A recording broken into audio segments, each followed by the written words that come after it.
예, 어제 예고해드린 대로 오늘은 김영란법과 관련한 시청자 여러분들의 궁금증을 풀어보겠습니다. 강버들 기자가 역시 나와 있습니다. 예, 저희 사회부 페이스북 페이지 JTBC 사회부 소셜 스토리 네. 여기 시청자들로부터 질문을 받고 있는 거죠. 네, 그렇습니다. 굉장히 많은 질문이 들어온다고 하는데 어려운 질문은 없습니까? 예, 어려워서 저도 사례집을 읽고 권익위에 문의를 해야 되는 경우가 많습니다. 아, 그런가요? 네. 예, 꽤 공부를 열심히 해야 되겠네요. 강버들 기자도. 예. 자, 생활 밀착형 질문이 일단 많을 것 같습니다. 많은 분들이 자신의 경험담과 함께 질문을 보내주고 계십니다. 그중에 몇 가지를 골랐는데요. 객출에 대한 질문이 많은 게 눈에 띄었습니다. 예, 말하자면 이제 여러 명이 돈을 모아서 조금 더 비싼 선물을 마련해서 준다. 이건 괜찮습니까? 예를 들어서 뭐 한 사람당 돈을 이렇게 냈는데 그게 3만 원 이하라든가 뭐 몇만 원 이하라, 그 선물은 얼마인가요? 아무튼 예, 따진다면. 네. 질문을 함께 보시죠. 학생 10명이 3만 원씩 돈을 모아서 교사에게 30만 원짜리 선물을 해도 되느냐라는 질문을 하신 분이 계십니다. 예. 결론부터 말하면 제재를 받습니다. 교사는 30만 원의 2배에서 5배에 해당하는 과태료를 물게 되고요. 학생의 경우에도 마찬가지입니다. 아, 그런가요? 네. 예를 들면 지금 선물은 5만 원 아닌가요? 예, 5만 원이 상한액입니다. 예. 근데 이 경우는 3만 원씩 모았는데도 그렇다. 그러니까 교사가 직무 관련성이 있는 학생들에게 선물을 받았으니까 문제가 되는 건 그건 알겠는데 아까 말씀드린 대로 1만 원, 2만 원 이렇게 적은 금액을 내는 학생들도 과태료를 내나요? 예, 국민권익위원회에 따르면 이렇습니다. 일단 교사와 학생 사이에는 어떠한 금품도 오갈 수가 없다고 하고요. 예. 예, 개별적으로는 적은 돈을 냈다 하더라도 합산액에 대해 책임을 물어야 한다는 겁니다. 아, 그렇군요. 그래서 학생들도 자신이 낸 돈이 아닌 30만 원의 2배에서 5배에 해당하는 과태료를 내야 합니다. 예. 학생들도. 예, 그렇습니다. 되게 부모 돈이 또 나가야 되겠습니다만 그 경우에 네. 그런 일은 없어야 되겠죠. 그러니까 지금 설명한 내용은 선물을 주고받은 사람끼리 직무 관련성이 있다는 걸 전제로 한 거잖아요. 예, 그렇습니다. 또 다른 질문을 함께 보시면요. 예. 이미 졸업한 제자 5명이 5만 원씩 모아서 은사에게 25만 원짜리 선물하는 건 괜찮냐? 이런 질문이었는데요. 예.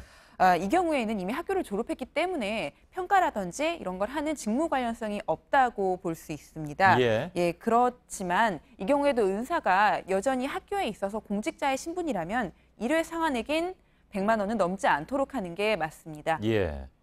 그러면 이제 이 질문이 제일 많았던 것 같습니다. 저도 이제 질문을 받다 보면 직접 만든 물건, 그러니까 손수 차린 식사의 경우에 김영란법의 적용을 받느냐 하는 질문이 굉장히 많은데 이 경우 금액은 어떻게 산정을 합니까? 예, 당연히 직접 만든 것도 선물로 줬다거나 이제 식사를 대접하게 되면은 김영란법의 적용을 받게 되고요. 예.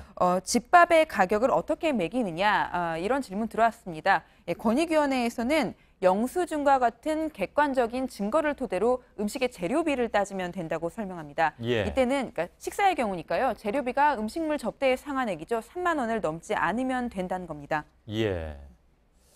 그 재료비를 또 어떻게 또 따지냐 하는 것도 좀 난감할 때도 없지 않아 있겠습니다. 그런데 일각에서는 이 법이 그래서 시행이 되면 밥 한 끼 나눠 먹는 것도 좀 어려워지지 않느냐 해서 인간관계가 좀 크게 위축될 것이다. 이런 우려도 나왔죠?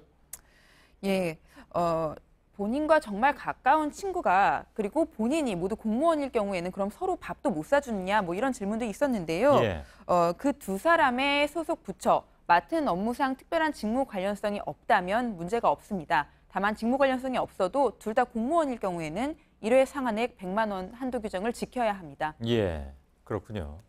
정말 다양한 질문들이 올라와 있네요. 근데 모두가 아는 것처럼 저나 강버들 기자 모두 이제 언론인들도 김영란법 적용 대상이잖아요. 예, 그러니까 질문 중에 JTBC 기자들은 제대로 그러면 교육이나 받고 있느냐 이런 것도 있었다면서요? 네, 많은 대상 기관에서 그런 것처럼 저희 JTBC도 임직원 대상 설명회를 하고 있습니다. 저도 어제 오전에 참석을 했고요. 예. 부정 청탁을 하지도 받지도 않겠다. 또 직무 수행과 관련해선 금품을 주지도 받지도 않는다는 내용이 담긴 서약서에 서명도 했습니다. 예. 당연히 지켜야만 될 것들이기도 하고 오늘 못 풀어드린 그런 질문들도 좀 많이 있죠. 예, 남은 질문하고요. 앞으로 주시는 질문은 저희 페이스북 페이지 JTBC 사회부 소셜 스토리를 통해 계속 답하도록 하겠습니다. 예, 알겠습니다. 강버들 기자가 설명을 해드렸습니다. 수고했습니다.